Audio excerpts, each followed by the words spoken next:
topi dulu deh. Panas kemauannya. Kalau misalnya ditanya siapa yang ngontrol uangnya, ya justru pasti central bankingnya. Kenapa tujuannya mereka? Oke, central bankingnya Amerika. Iya. Oke, tapi kenapa? Gimana? Gue masih nggak ngerti ngontrol uang tuh gimana maksudnya? Oke. Jadi buat mungkin yang teman-teman yang masih awam banget di tentang dunia ekonomi ya. Jadi The Fed itu kan punya beberapa tujuan. Sebenarnya ada 3 ya untuk dia yang dia lakukan. Yang pertama itu adalah untuk maximize employment rate. Jadi employment harus dijaga tinggi. Oke, bagus Kedua, dong. bagus. Kedua, jaga namanya stabilitas harga atau inflasi itu jangan tinggi-tinggi jangan banget. tinggi-tinggi, bagus. Yang ketiga, yang terakhir adalah monetary policy untuk ngatur suku bunga. Oke, Nah tapi ini adalah independent agency Om, yang banyak orang nggak tahu. apa itu? Orang kira Fed itu sama pemerintah Amerika itu satu. Beda. Padahal ini Saya nggak tahu maksudnya.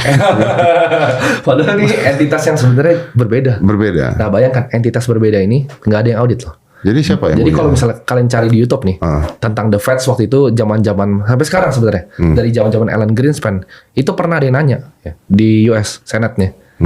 Siapa yang audit? Nggak ada. Nggak ada yang audit. Nggak ada yang Jadi audit. jumlah uangnya berapapun? Nggak ada yang tahu, nggak ada yang audit kenapa dia naikin suku bunga, dia turunin suku bunga. Dia bisa ngontrol market Om. Oke. Jadi kayak contohnya pas COVID let's say kan, dia lakukan yang namanya bahasa kerennya quantitative easing, print uang. Dia QE, print uang, naik semua ya kan aset.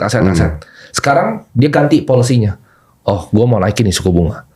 Jadi dinaikin suku bunga, ya kita tahu market akan pasti turun. Dan dia kan targetnya sampai Maret pasti naikin. Kenapa? Karena kalau misalnya inflasi tinggi, kan kita tahu begitu dia print ya pasti uang di print pasti ada inflasi. Nah tapi orang harus tahu dulu kenapa inflasi itu bisa jadi tinggi banget sekarang. Kenapa? Karena tahun 1971 itu dipecah tuh dari gold standard. Ini lu bicara tentang oke, saya nggak ngerti lah. Coba. Jadi saya buka topi dulu deh. Panas kemauannya. Tahun 1971 ya. Itu Amerika ngelepas US dollar, pack-nya dari dolar. Karena dulu tuh Jadi selalu... itu kalau gini, ini buat yang nggak paham, jadi tahun 71 itu, sebelum tahun 71 itu, nilai uang itu punya standar berapa banyak emas yang mereka punya, gitu ya. Di pack gitu sama ya. dolar. Jadi ada dolar, ada emasnya di Ada belakang. dolar nih, ada backup emasnya Ada nih. backup emasnya.